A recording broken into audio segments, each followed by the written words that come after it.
just simply does not deserve this much hate. What's going on, guys? Geek World here. So this is my Captain Marvel review. So many people are hating so much on Captain Marvel. In Rotten Tomatoes, the audience score is at 36%, and I wouldn't say it deserves a 100% or a 36%. Like, I don't know why this movie right now, there's the people who hate it, and then the people who love this movie, they're absolutely in love with it. You know, The Verge, for example, The Verge put the Captain Marvel as a 9.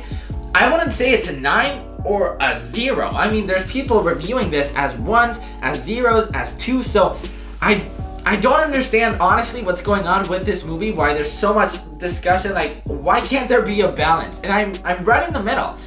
I like the movie a lot, so I wouldn't say I'm right in the middle. I think if I would have to give, if I would have to rate it, I would rate it a 6 or an 8.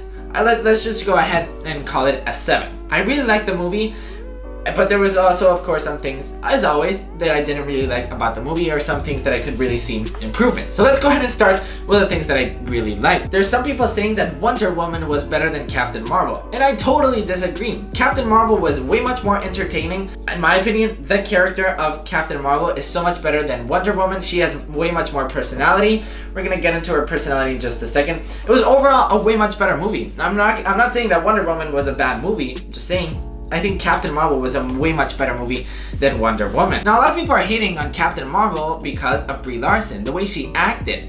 I don't think she deserves an Oscar next year, for example, but I also didn't think that her acting was bad. I mean, I didn't see the movie and be like, wow, she sucks. Like, it was fine. Like, it wasn't distracting. She did a good job. The action scenes, she was great. Her expressions were always great. So I wouldn't necessarily think that, you know, she did a horrible job. In my opinion, she did a great job. Her expressions, everything was on point.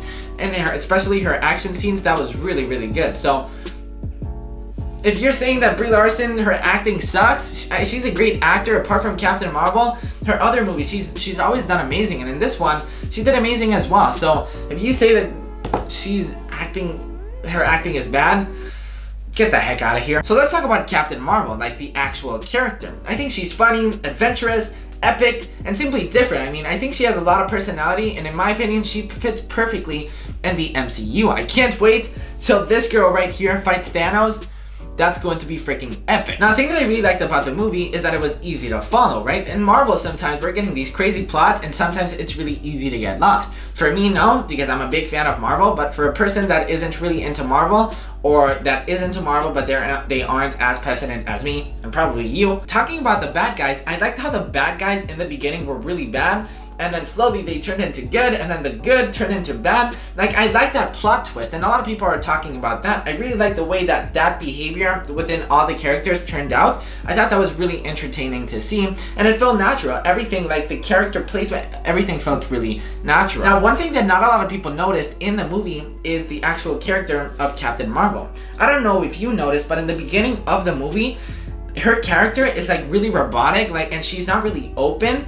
And then throughout the movie, while she's fighting the Skrulls and everything, throughout the end, while she actually discovers who herself actually is, she's more natural and she's more human. That's one thing. If you're gonna watch the movie again, keep that in mind and check how she changes personality. I found out that was really awesome. In the beginning, she was like really robotic. While she was in the train, for example, that was really robotic. And then at the end, I think she was way more natural. That was the thing that I really, really liked. Guys, I think that's pretty much it. Yep, that's pretty much it for all the things that I like. Now we can go ahead and start talking about some things that I did not really like that much.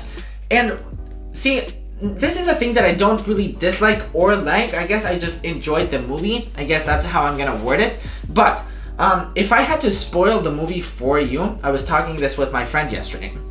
If I had to spoil the movie for you, there really isn't anything to spoil, which is a bad thing, but it was just a fun movie. That's why I'm not rating this a 10 or a 0. It's right like a 7 or a 6. So if I had to spoil the movie for you, there really isn't that much that happened that would be like, come on, you spoiled it for me. Like, I can't really tell you anything that would spoil the movie. Now, by the way, I'm gonna talk a little bit of spoilers, so if you haven't seen the movie yet, get the heck out of here. You've been warned. So it's things like, for example, the cat that scratched Fury's eye. Fury lost his eye from the cat. A lot of people are hating on this because they're like, come on, I thought it was funny. I thought it was ridiculous, but I guess it was funny. The humor in the movie was actually pretty perfect as well. It was really balanced. The cat, I can understand why people are getting mad about that. I personally found that funny. So as I'm telling you this, why am I telling you this? Basically, if I had to spoil the movie for you, it'd basically be these little things like how Nick Fury actually lost his eye from the cat. Talking about Nick Fury, by the way, Nick Fury actually had a ton of screen time, and I really enjoyed that. Captain Marvel and Nick Fury, they make such a good combo, and I like their relationship a lot. And Nick Fury actually having a bunch of screen time was really awesome. Now, talking about relationship, a thing that I didn't really like was the relationship between Captain Marvel and her friend, the mom, or whatever you really want to call it. I even forgot her name. I think Disney and the actual movie tried to make like a bond, like they wanted you to make you feel like a bond between them, and it's a thing that I didn't really feel, and it's a thing that I seriously would have improved on a lot. Their relationship, the relationship between Nick Fury and Captain Marvel was great, but the other relationships I felt like it was weak. Another thing that I wrote down is that the plot, I think the plot was good, but it was a little bit weak. Why? Why am I saying this? Well, basically, since I like the plot, but if I have to compare it with other Marvel movies, I can see that it simply has a weaker plot than the others. I feel like that the movie had so much to cover, so much that it was hard for Marvel to just, put it all into one and give it to a package to you. So overall, I really enjoyed the movie. So yeah, things that I forgot to mention, the soundtrack was absolutely incredible. It was way much better than Ant-Man and the Wasp soundtrack. That was really good. And then costume design was absolutely amazing as well. I mean, the actual costume design of Captain Marvel is incredible. I really like her costume design, especially the red and this blue. She looks just awesome. So anyways, now for real, I'll see you next week with a brand new video. See you in a galaxy far, far away.